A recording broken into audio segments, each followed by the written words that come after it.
Hello and welcome to this Rangers Review special with me, John McFarlane. Today I'm delighted to say I'm going to be joined for the next little while by Mark Spalding. Now, Mark is an expert in youth setups. He was the head of the Intermediate Academy at Rangers from 2020 to 2023, a 3-year stint there. He's now over in America and he's joined me early in the morning. So thanks for that, Mark. To be fair, I think you've been up for a couple of hours because you did message me earlier. So you're clearly someone who likes to be up bright and breezy, unlike my good self. But how are you doing? I'm good. So first of all, I've got a 5-month-old baby girl called Caledonia. That explains it. So she gets up at 5 o'clock over here. So I'm typically working in UK time most of the time anyway. So she gets me up bright and early. Fantastic, mate. Fantastic. Listen, we wouldn't have someone with your expertise in without really digging into the detail around the B team. So the big news at the moment and what everyone's discussing is the fact that Zeb Jacobs is obviously leaving. He's been in situ as the head of the academy for a year. We obviously know prior to that, Craig Mulholland was in charge, I think, for about 8 years, although he'd been with the club for over 20. First of all, what's your reaction to Zeb leaving? I know he's incredibly highly rated. A lot of the people that I've been speaking to around the club have nothing but good things to say to him. The fact that at such a young age he was promoted to where he was tells its own story. And also, I would say, if Manchester City are sniffing around you, if Feyenoord are sniffing around you, it does speak volumes about your qualities. What was your experience working with Zeb? First of all, I thought Zeb's appointment was really fresh, and you know, when he came to the football club, one of his greatest strengths was his ability to build up relationships, and I think he'd done that, you know, with myself, but with the other members of staff as well, and he demonstrated an ability to get round about the staff and round about the young players, showed an enthusiasm and a knowledge base which was, like I said, really refreshing, really started to challenge us to think slightly differently. Not to say that his particular way or his particular ideals were the best way, but just to generate, I guess, debate and discussion and to challenge maybe a little bit what we were doing and try to bring some, I guess, some knowledge through research and experience and looking at best practice with and without football. I guess, you know, it's kind of like taking ourselves outside the football spectrum and seeing, you know, how do we develop potential, whether that be in the business space or using best practice from other sports. So I loved working with Zeb. He's somebody I would now consider a friend. We still speak quite regularly. Somebody that, you know, particularly when I'm talking about player development and youth development and that sort of thing, he's somebody that I lean on because he brings a real unbiased, quite logical thought process when you discuss things with him. So he's somebody that I respect greatly, and he's somebody who I certainly do lean on. I wasn't overly surprised that he left. I think, you know, in terms of just maybe some of his personal circumstances, I think, you know, moving away from home, I've done it myself. You do miss some home comforts, and certainly, you know, understanding that Feyenoord, I think, is an hour drive from his front door is certainly attractive, given, you know, the fact that it's, you know, at his age and stage, he's left home, moved to a different culture, different environment, different language. So, you know, the opportunity to move maybe closer to home and a different kind of project would be attractive to him, and he is somebody that's ambitious. You know, so although I know that he was completely committed to Rangers, I think this opportunity maybe just you know, was something too good for him at this current juncture to maybe refuse. Yeah, I mean, at this stage, there's going to be a big change. Zeb's only been in for a year, and you really can't judge academy directors based on that level of time. I mean, some people would say it's harsh to judge a manager based on that time, but certainly academy directors are probably better judged over decades than years. Where do you think the Rangers Academy is? Is that in a good place? Because we saw that the club was decimated by the events of 2012. Everyone knows that, and everyone knows that there was a period whereby, up until 2016, when the new board came in and took it back, the investment in the youth academy at that time was absolutely non-existent, and it was very, very badly damaged. So, in a lot of ways, it took time from then to build things back up. Do you feel like that talent faucet is there and it's now switched on and it's just waiting for that to come through? I know you've talked to me privately before about there's talent in age groups yet to come to fruition. I mean, how do you judge where the academy is at the moment? So it was interesting because going back to when I read about Craig's departure, I was really shocked, and I was shocked because a number of different things. Because when I first came to the football club, there was a particular focus given at what was the under-13s at the time, which was the 2007 group, and that was seen to be the first group of the modern Rangers Academy, if you want to say. That was the first real group that was recruited as they were coming out of what they'd been through. And there was a lot of excitement at the age groups underneath that. And I saw the amount of work that both Craig and the various members of staff at the football club had put in.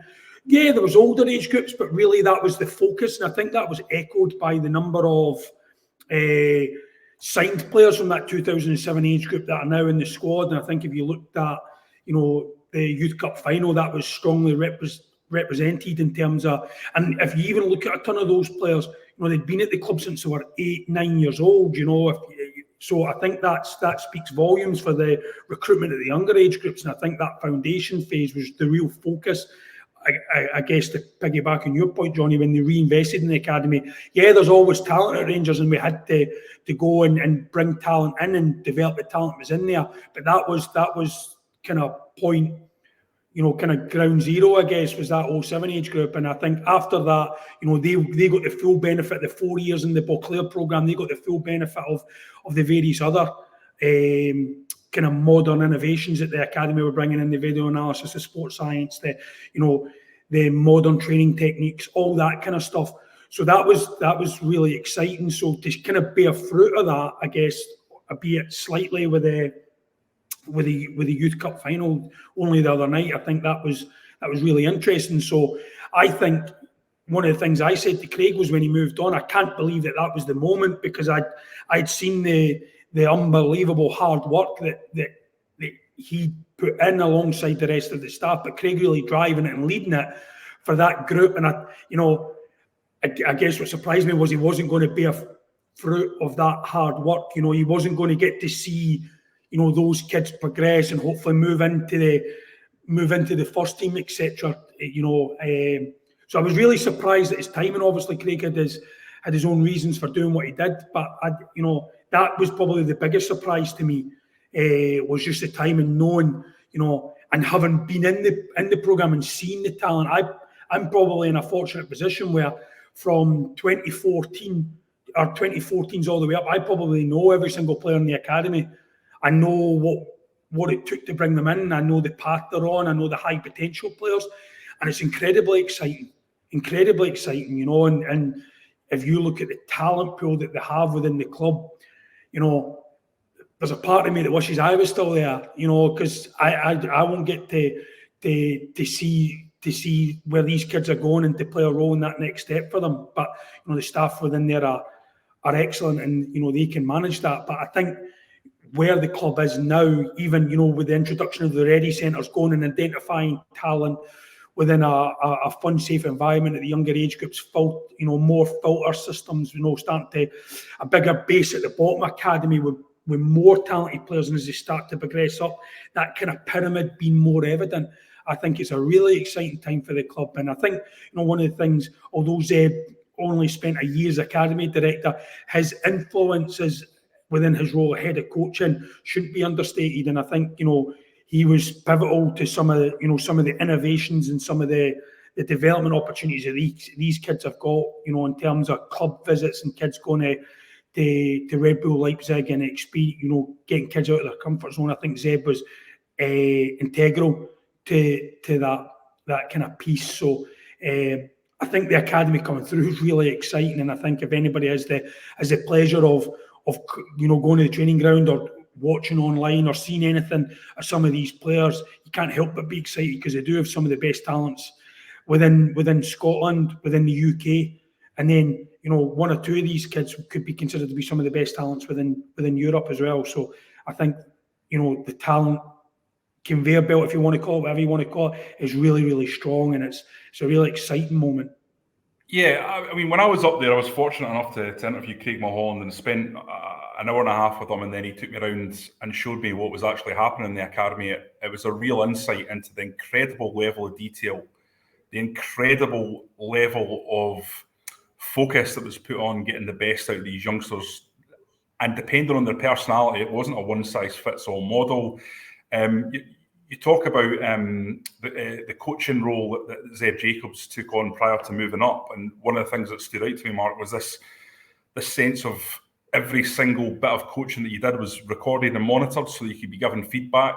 I mean, there just isn't that level of scrutiny in most jobs. So it really came across when I was up at the academy how much emphasis was being put on improving personal development, not just for the players, but for the coaches. So I suppose what I would ask is the question that every kind of fan focuses on, which is, when will it come through to the first team? Listen, I know that's multifaceted, and it probably requires a manager and a club strategy that really puts a pathway in place.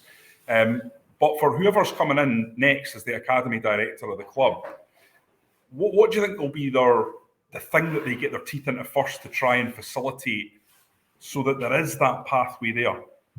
Yeah, I think the work that Craig and Zeb had put in, and like I said, the rest of the football staff on particularly the foundation phase, starting to bring in, the best young players at the earliest age and get them, that additional support. I think a lot of that's already in place. I think the Beauclair programme that they have is fantastic, well led by Greg Statt and the staff there, and that's now really integrated into everything that they do.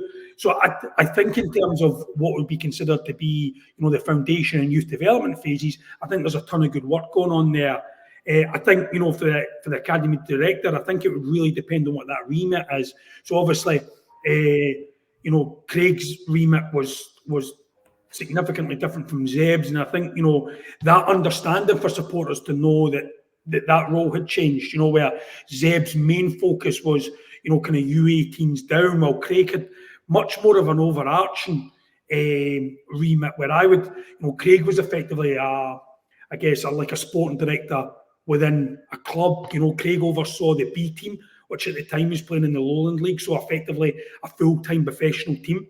He also oversaw the women's first team as well, in addition to the academy. So it was kind of like three pillars under Craig's role, while Zeb's role was slightly changed, where it was more just a one pillar. Obviously, they've made some structural changes at the football club in terms of the women's, and then obviously the B team piece. So I guess probably the big area of focus would be that transition stage, kind of working at the good work that happens at maybe 16s and 18s down, and that kind of phase between the kids coming in full time and that progression to first team. And the club have done a ton of research. They've looked at a number of different avenues to do that. They had a few years ago, they had the Best v Best programme, which they kind of reintroduced this year, where they were trying to get out and get regular games against Best v Best opposition and that sort of thing. They then also done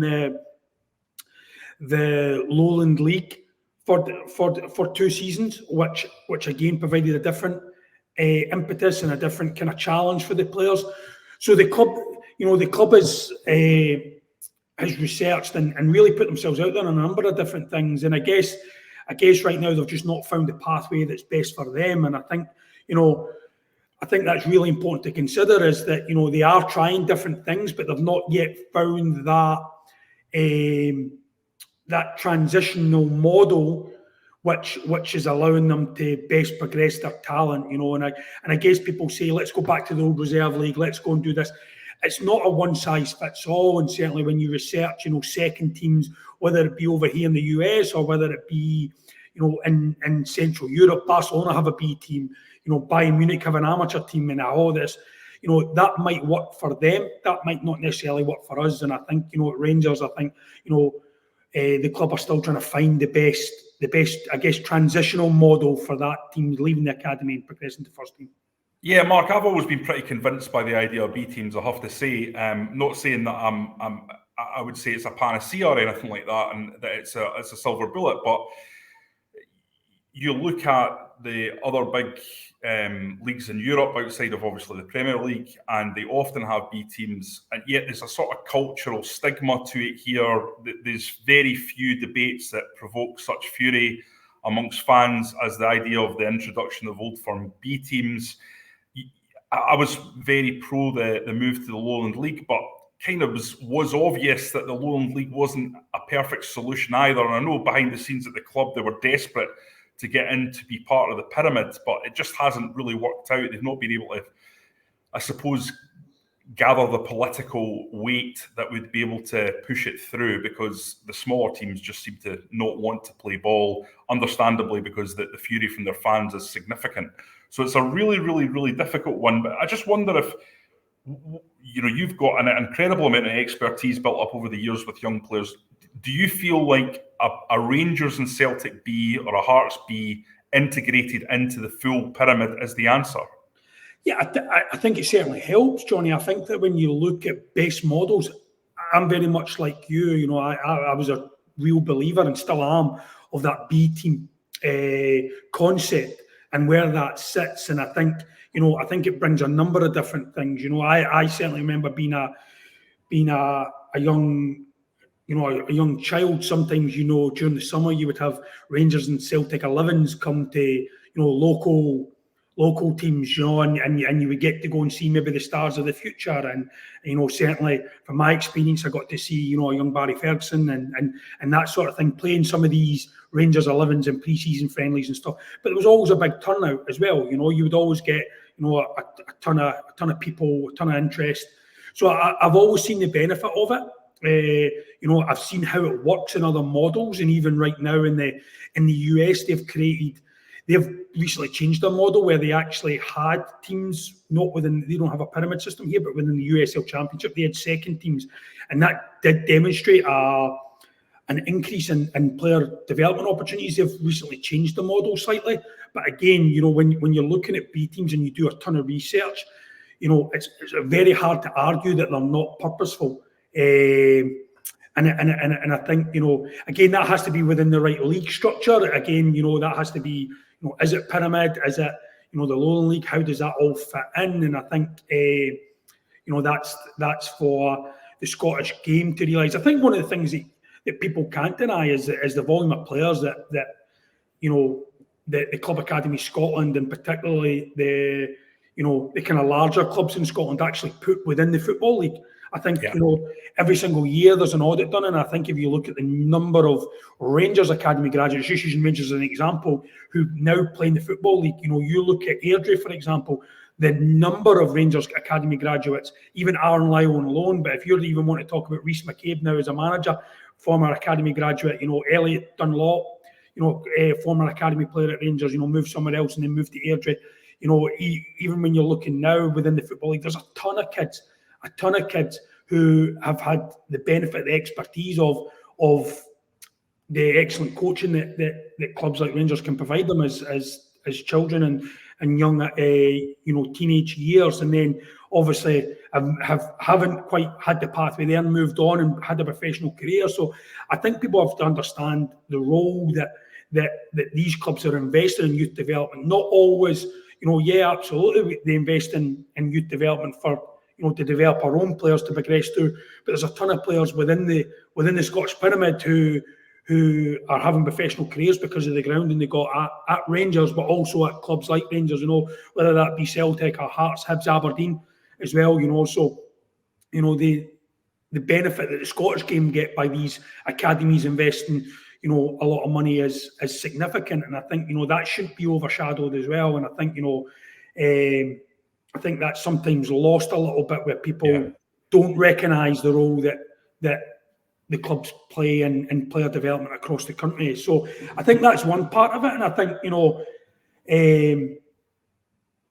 looking at the benefits that old firm clubs and Hearts have and within the B team structure, there was an interest, people were coming and maybe seeing the stars of tomorrow. I think that raised interest and profile. Again, whether the Lowland League was the right fit or not, it's probably, even in terms of the Lowland League experience, for Rangers it was 2 years. Now for Celtic and Hearts it's been 3. Is that enough time to really judge the model?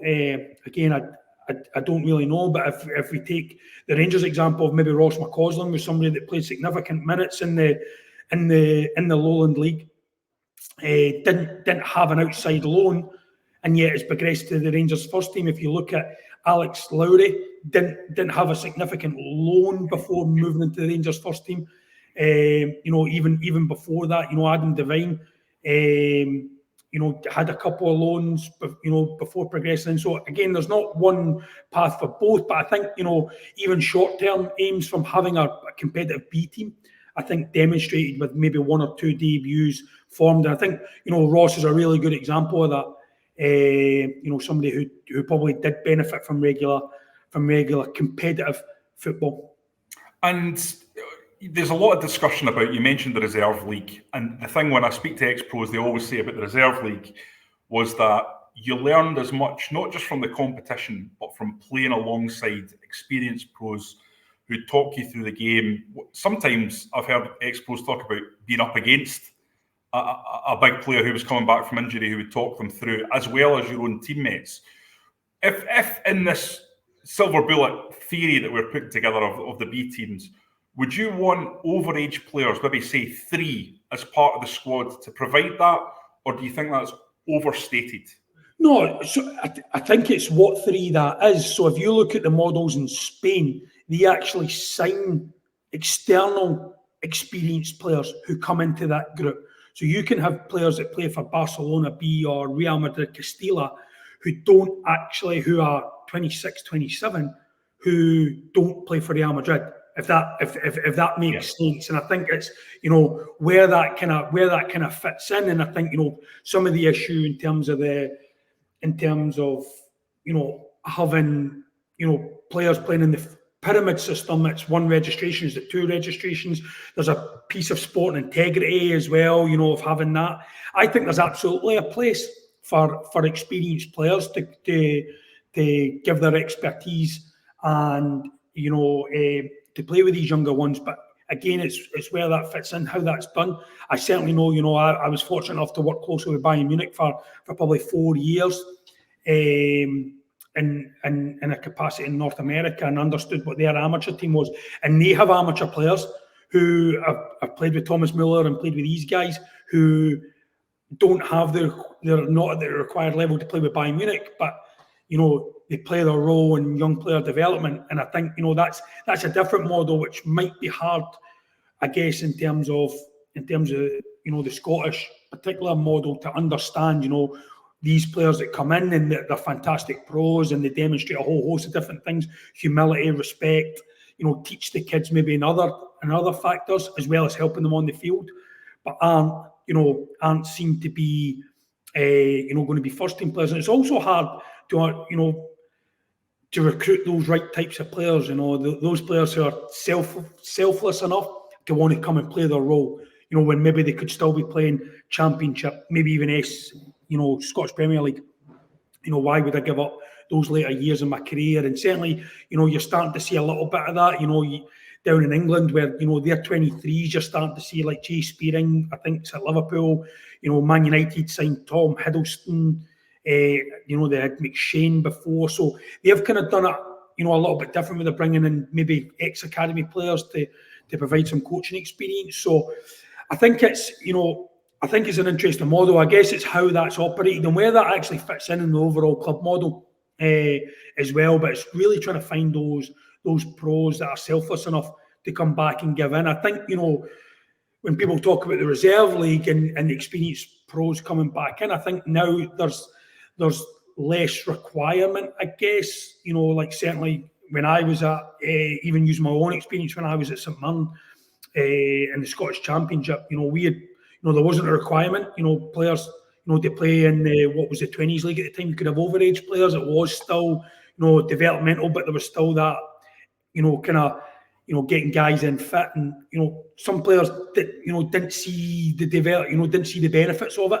first team guys saying, to play on a Friday night, maybe that's just not for me. I think I can get fit just, coming back in and training with the first team. And, there's sometimes more value playing internal 11v11s to get these guys sharp than it was maybe putting them into a U20s game. And, they saw the benefits. So there's less of a, I would say that gone are the days where, first team managers can now say to 3 or 4 guys, listen, you're going to go and play with the reserves and that'll get your minutes up and it'll help. It's more up to the first team player. Managers, won't necessarily say you have to do it. It's more like, listen, we think it would be good. You get an opportunity to play. And I think, you saw moments of that, I guess, in terms of the Rangers B team. You saw moments, I think Balogun, maybe went and played a couple of games and, other moments, Challenge Cup games, etc., particularly for the goalkeepers, etc. So you saw moments of that. But I think that really becomes part of an overarching model. I think you've got to look at, what's the purpose of our B team? How can, what should the average age be? Should we be signing players at 21, 22? Should it be younger ones? Should we sign a couple? And I think that becomes part of the club's overarching philosophy on what that looks like. And again, you see, I talked about Bayern Munich there, I talked about Real Madrid, their models are slightly different. And again, that model suits them. And I think, 2 years isn't probably long enough, for Rangers to determine what the best model was for them at that time. Yeah, absolutely. I wonder if they might regret leaving the Lowland League as it stands. I still think personally think as a selection of challenges you can put in front of young players, having that as one of the challenges that you can put in front of them is a good option, and not having it's probably to the detriment of the club, especially with 2 of your rivals potentially picking up vital experience in there. In terms of just saying that, some of the things you touched upon there, Spain have their way of doing it, Italy have their way of doing it. Scotland needs to have its own way of doing it, doesn't it? Because we have a national character. There's aspects to us all. We're all different, but then we're all kind of brought up in the same place. So for good and for bad, we all have that shared experience and it affects us all. So traditionally, you always think of Scottish players, hard graft, get stuck in, love the physical aspect. But more and more, when I'm seeing academy players, I'm going, wow, look at the technical quality of some of these kids now. So it's something that we're changing.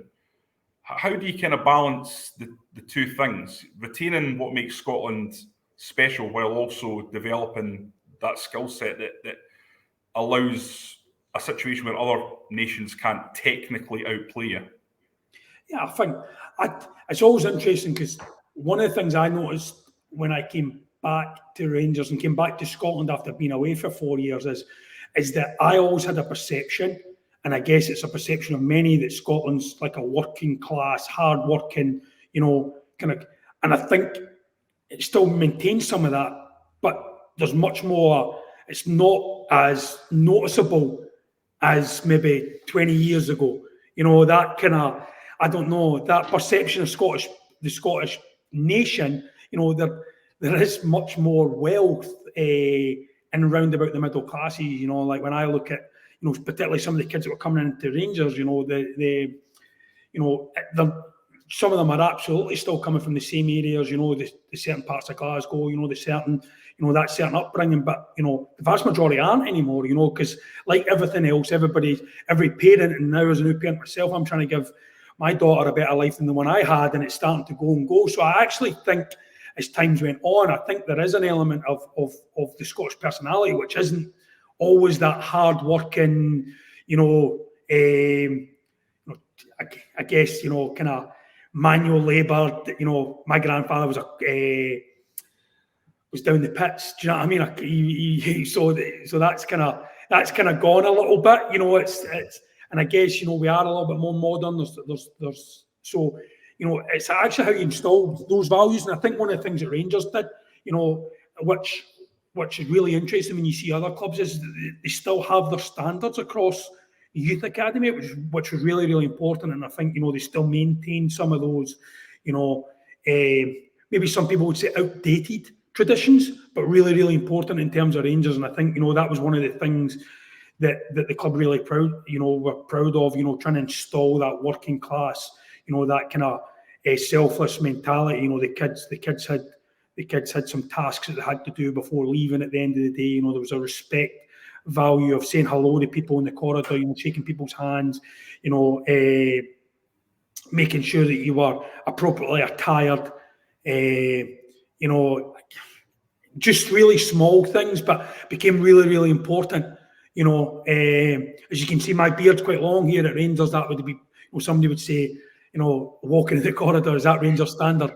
It had to be trimmed up, so it was like little small things, because the perception of people at Rangers where you had to be immaculate. It's, the way you live your life every single day was you were always representing the club. And I think that was really, really important. The kids bought into it as well, but I think one of the things that we did realise was that in academies in Scotland, you have to be, to develop players, they have to be technically proficient, and we had to go and handle the ball. And even Rangers under 15s and 16s, I think, were over in Spain, and they played against Barcelona.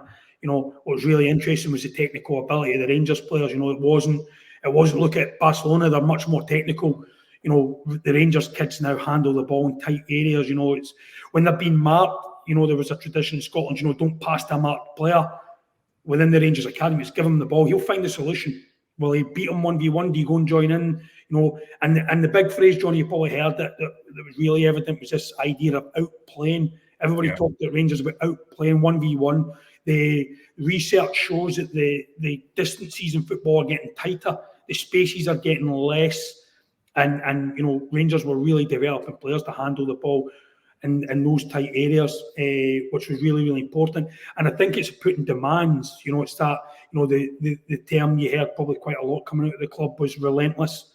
Being relentless, that intensity, and that's trained every single day. So it is a real hard balance, and kids aren't coming from council estates with where football's a way out anymore. And I've been over in America.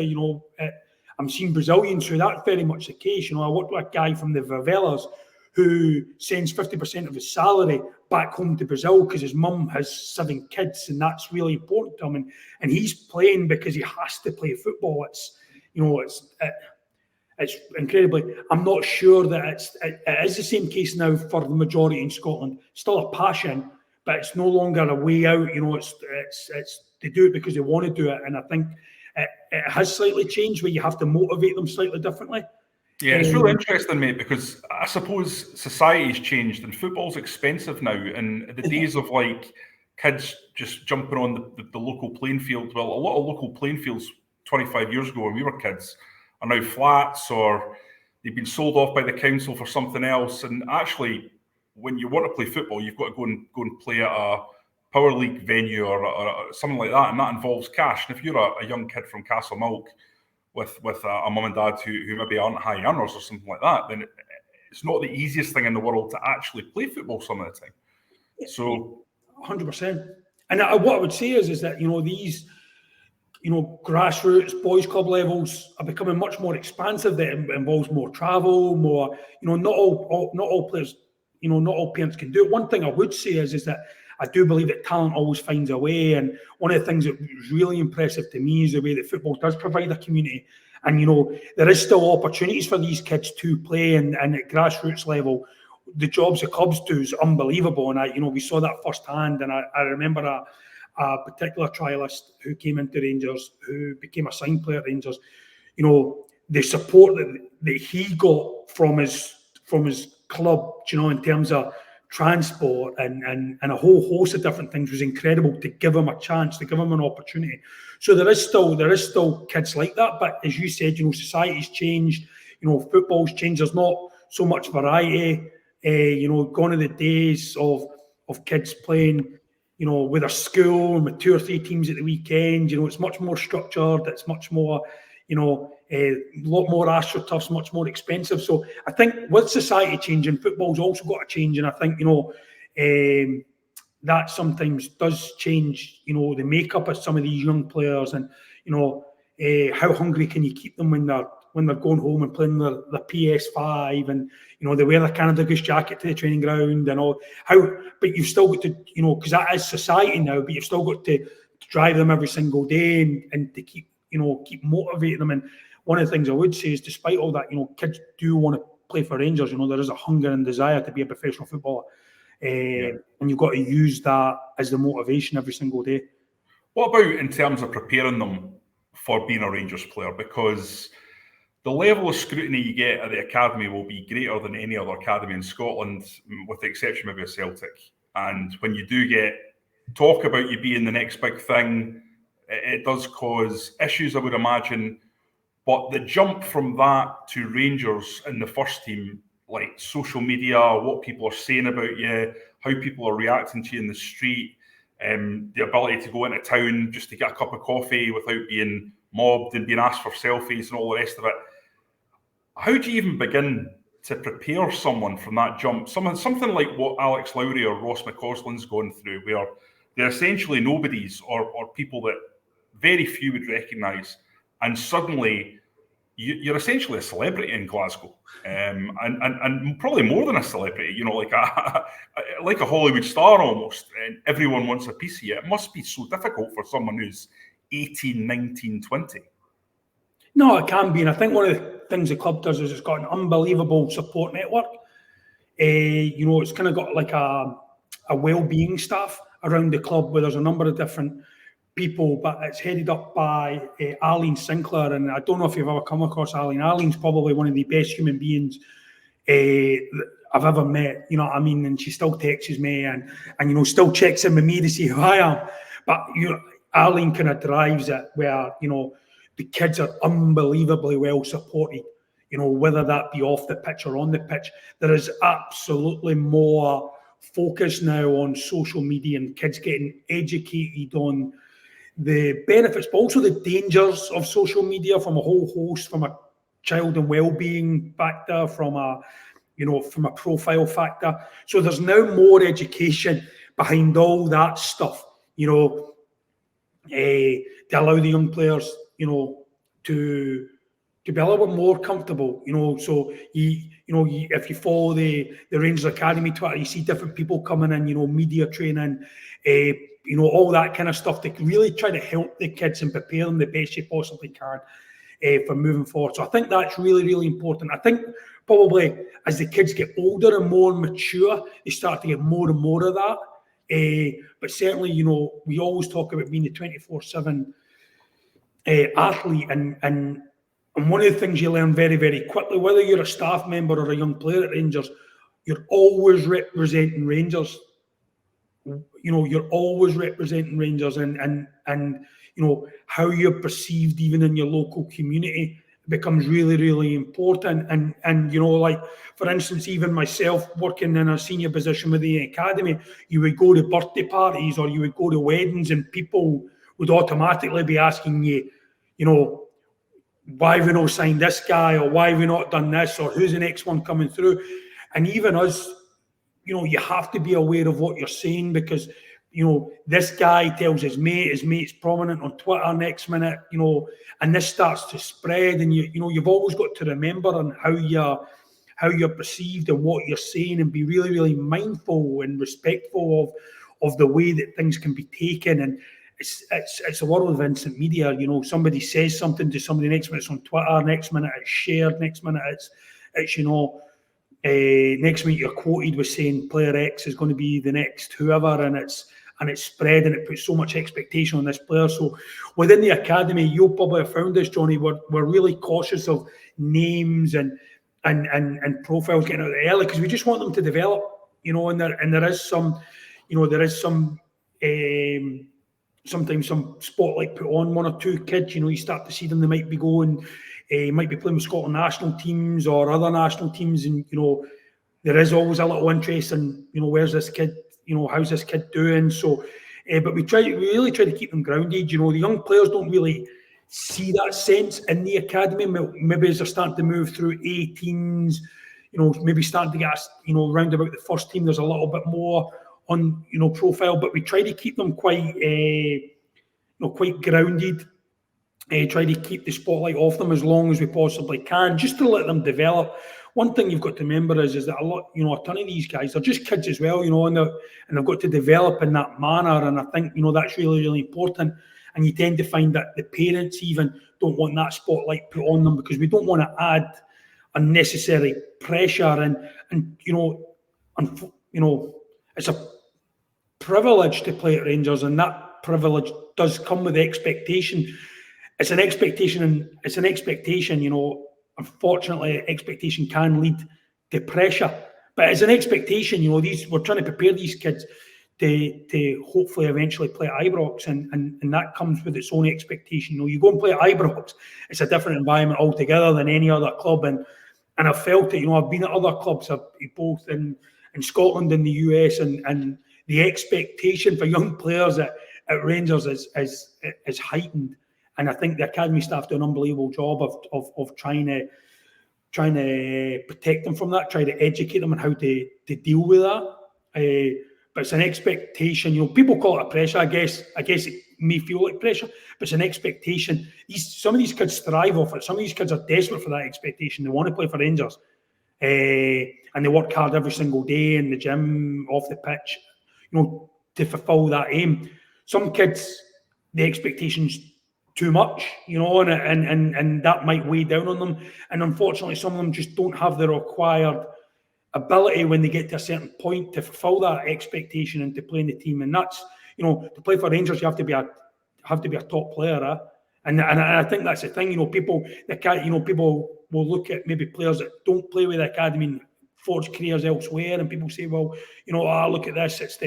But maybe just at that time they just weren't ready at that moment. And that's, some people take the lift and they go from the youth team all the way to the first team. Some guys take the stairs and it takes a little bit longer, and some guys have to go out with and come back. And there's a number of different ways to develop potential. It's not as linear as you're really good from U12 and next minute you are in the first team.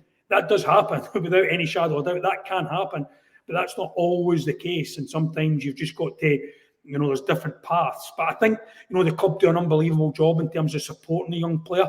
I think nowadays when you talk about developing talent and developing potential, people always think about the X's and O's, the tactics on the pitch, but there's much more. There's the mindset, there's the education, there's the strength and conditioning, there's video analysis, there's a whole host of different things. But I think, now the social media and the spotlight, the profile of young players, so even from the age of 12 and 13, we're saying to them, remember what you're putting on your social medias, because fans will follow, kids to track their progress. They're interested in what's happening with inside the training centre, and we're very, very wary of kids maybe putting out things that don't necessarily reflect them or may look badly on them in years to come. And I think the kids understand that, and like I said, they get training on that, they get support on that, and I think that's one of the modern support mechanisms that you get within football. One of the things that's been discussed quite a lot recently, and it's a generally pretty new development, certainly I don't think 15 years ago we'd have been talking about this, is since Brexit there's been this focus for Premier League teams to go and fish the best players, Ireland, Wales, Scotland, because it's much more difficult for them to do what Arsene Wenger did with Cesc Fabregas and go and get the best young players from elsewhere. And we've seen some really, really top talent, generational talent in the case of Billy Gilmore, depart Rangers before your time, obviously. Dyer Mabudi went to Man City. You look at someone like Rory Wilson, who's maybe not quite come to the boil yet for Aston Villa, but if you start looking at his numbers down there and the fact they're so keen to give him a new 5-year deal, and the interest that's undoubtedly there from other clubs suggests he's got the potential to be another one.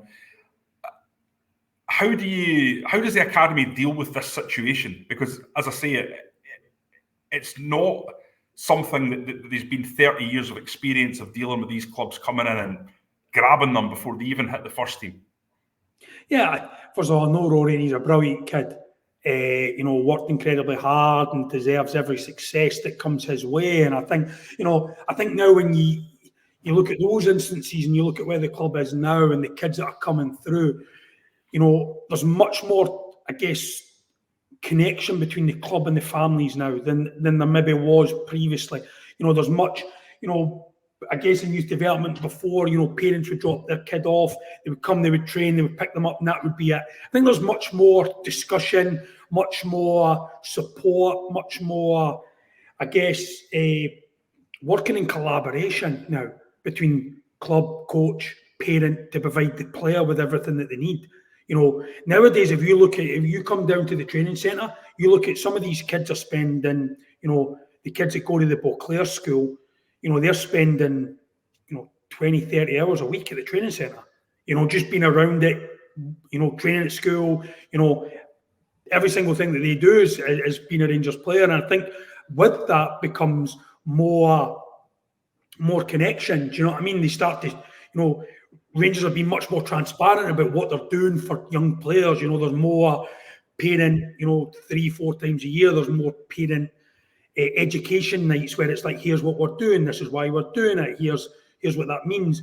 You know, there's more discussions with parents. You know, parent-player discussions on here's where they are in their growth. Here's what the next 6 months going to bring. Here's, you know, so there's much more collaboration, and I think the collaboration really helps the parents see what support the player is receiving and where that's playing in their role of development. So nowadays, you know, you're getting kids at eight years old, and Rangers are really playing a strong role in that child's life as they move through.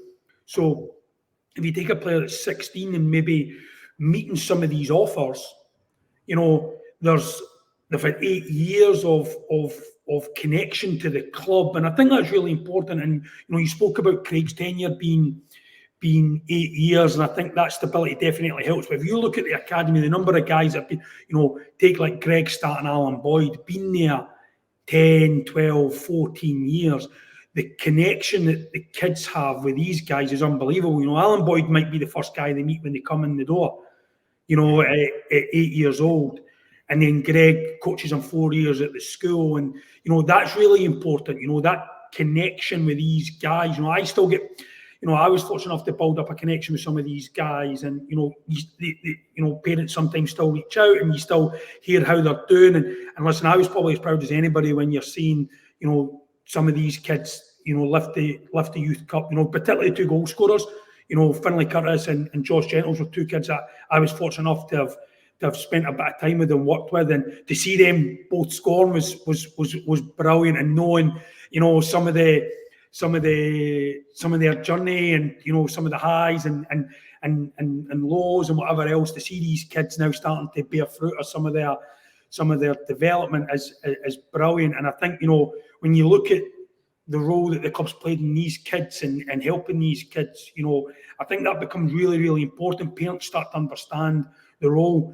Absolutely, there might be an ambition of some of these kids to play in the English Premier League and to play in Europe or whatever that is. You know, I think at Rangers we demonstrate an ability to develop players and to show them. Right. And I guess, you know, some of these discussions that happen behind closed doors is, this is where we think you can go, you know, and they map out where the young player, you know, is going and where the club plays a role in that. And I guess there's got to be an element of trust. And, you know, when you're seeing the kids coming through, you know, if you saw from the 2007 age group, there was interest in a whole host of those kids. You know, they all decided that Rangers was the place for them. And again, going back to what I said at the start of the call, 07s were the first kids that really came through what is now, I guess, the modern Rangers Academy. And they're seeing that, you know, they've trusted Rangers for the last 8-9 years to develop their kids and develop them.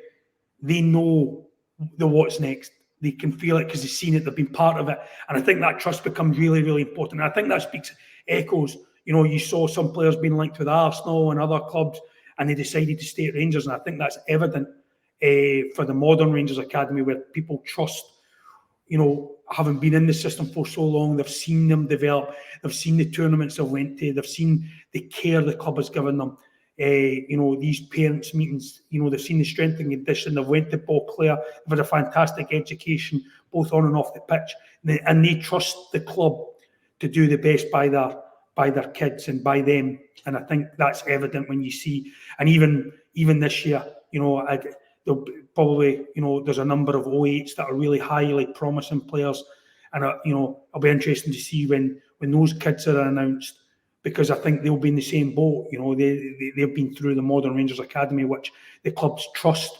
And I think what's really important with that is, obviously, even though maybe people look at Craig moving on and then Zeb, but I think a really important part of that would be, somebody like Craig Robertson, who was a really prominent part of the youth academy for a number of years. Maybe, Craig likes to work behind the scenes, but incredible experience in youth development, and Craig now having maybe a larger role at the football club will help with some of that, because Craig, probably like myself, knows every single player in the academy and every single family of that player, and I think that's incredibly important. And that's one thing that maybe the fans don't see, or maybe don't even know. But I think, for the future of young academy players, having Craig Robertson in such a senior position, I think only bodes well.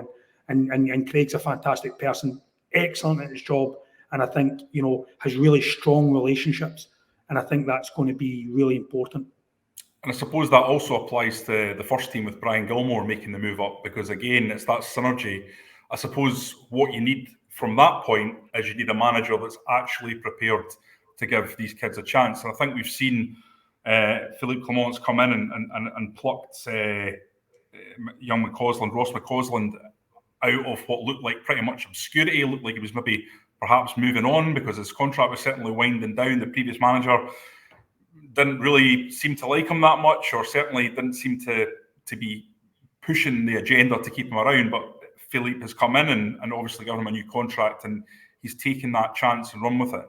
I think most Rangers fans would look at Ross McCausland and say, you need a big squad of players that are capable of playing in the Premiership, and McCausland has certainly delivered at times this season. There's no doubt about that. So I suppose the last thing just to talk about is that link between the manager and the academy. Now, I know you don't know Clement personally, directly, because in terms of a working relationship, because you've been away since he arrived, but it's that element of his academy background, and he certainly talked to us in the media about it in detail, about how much store he puts on the academy. At the same time, I think from what he's looking at in the here and now, he did say he felt that only McCausland, and this is going back to when he first started, only McCausland was someone he felt was ready for the here and now. We'd probably look at that and say, well, what about Leon King? What about Zach Lovelace? These are other players that have been exposed to first team minutes. But Clement will have his own theories on that. I suppose the question I would ask you is, how important is it that he's completely aligned with that academy structure, those guys in the academy we've also already mentioned, and has Brian Gilmore there to give him that information about not just the player but the character of the guys that are in the next crop that are coming through? Yeah, I think it's incredibly important, Brian's role. So Brian was, when I first joined the club, Brian was the lead coach at Beauclair. So, first of all, fantastic coach and great person. But Brian knows, probably similar, he's been around the academy long enough. He knows the groups coming through. He's worked with these players on and off. One of the things maybe people don't see is that within the academy there's a ton of collaboration. So you would see Brian Gilmore sometimes around the pitch with the younger kids. You would see Stevie Smith roundabout with the younger kids. Stevie Smith was another one who worked within our Beauclair programme, worked with under 17s, probably that 08 group. Probably Stevie's worked closely with them as much as anybody, to be honest. So I think he made a really good quote the other day by saying he knows this group. He's worked with this group for a number of years, and he has. And I think that's really, really important to have. I guess when we talk about player development, we've developed some coaches now who have came through our pathway, know the kids, firsthand, and then have obviously been in senior positions now as a U18's head coach, and then obviously with Brian. So I think Brian's role is incredibly important. I think it was really pleasing looking from afar to see the manager and first team staff at the Youth Cup final and taking time to go down and speak to the boys at the end of the game. I think, in some youth academies, to the first team, it can seem like a brick wall. I think it's more of a kind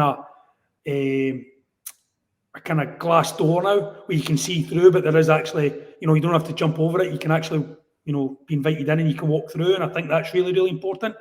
But I think, certainly since I came, my time at the club, they've maybe got a club, I guess a club man, a club appointment on a first team staff, which I think provides some continuity, provides some connection between the academy staff and the first team, and somebody, again, not just a club appointment, but someone who's worked extensively in the youth academy. He's a youth developer, Brian, to help with that transition. Somebody, when kids go around to the first team, it's a familiar face, somebody that they know, which again can really help.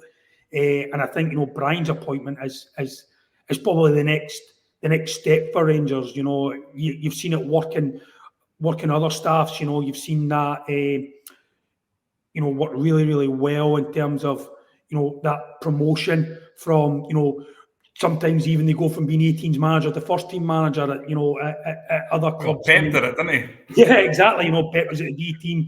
Luis Enrique was another one who was at the B team, went to go. So you've started to see guys progress up, and that's not uncommon. But not to say that Brian's going to be the next manager of Rangers or Stevie, or it might be their ambition. But I think that what is important is that you have people that are connected with a long-term connection to the club now being in positions where they can advise and affect. And I think, for the manager now to have somebody to say, I like player X, Brian, what do you know about him? And Brian to be able to give some real in-depth detail, not just I've seen him once or twice, but know what they're like as people, know what they're like as footballers, know where they can play, what they can bring. And I think that's really, really important. People say, well, player X is a nice little player. And it's what actually do you do? What actually can this player bring? And what's maybe the weapon or the super strength or the USB or whatever you want to call it that can make them, can get them round in the first team and get them to stick. And I think, incredibly important for where the club is, but that transition of young players. Okay, Mark, listen, thank you very, very much for your time. That was a real masterclass discussion into the Rangers Academy, what's been going on. And I think there's just loads and loads and loads of insight and detail there. And hopefully a lot of stuff that maybe fans don't quite hear about on most platforms. We've done an hour in granular detail on some of the stuff that's going on. So listen, it's been brilliant to have you. It's been brilliant to get your insight. So thanks very much for joining me on this Rangers Review special. Thank you very much for having me.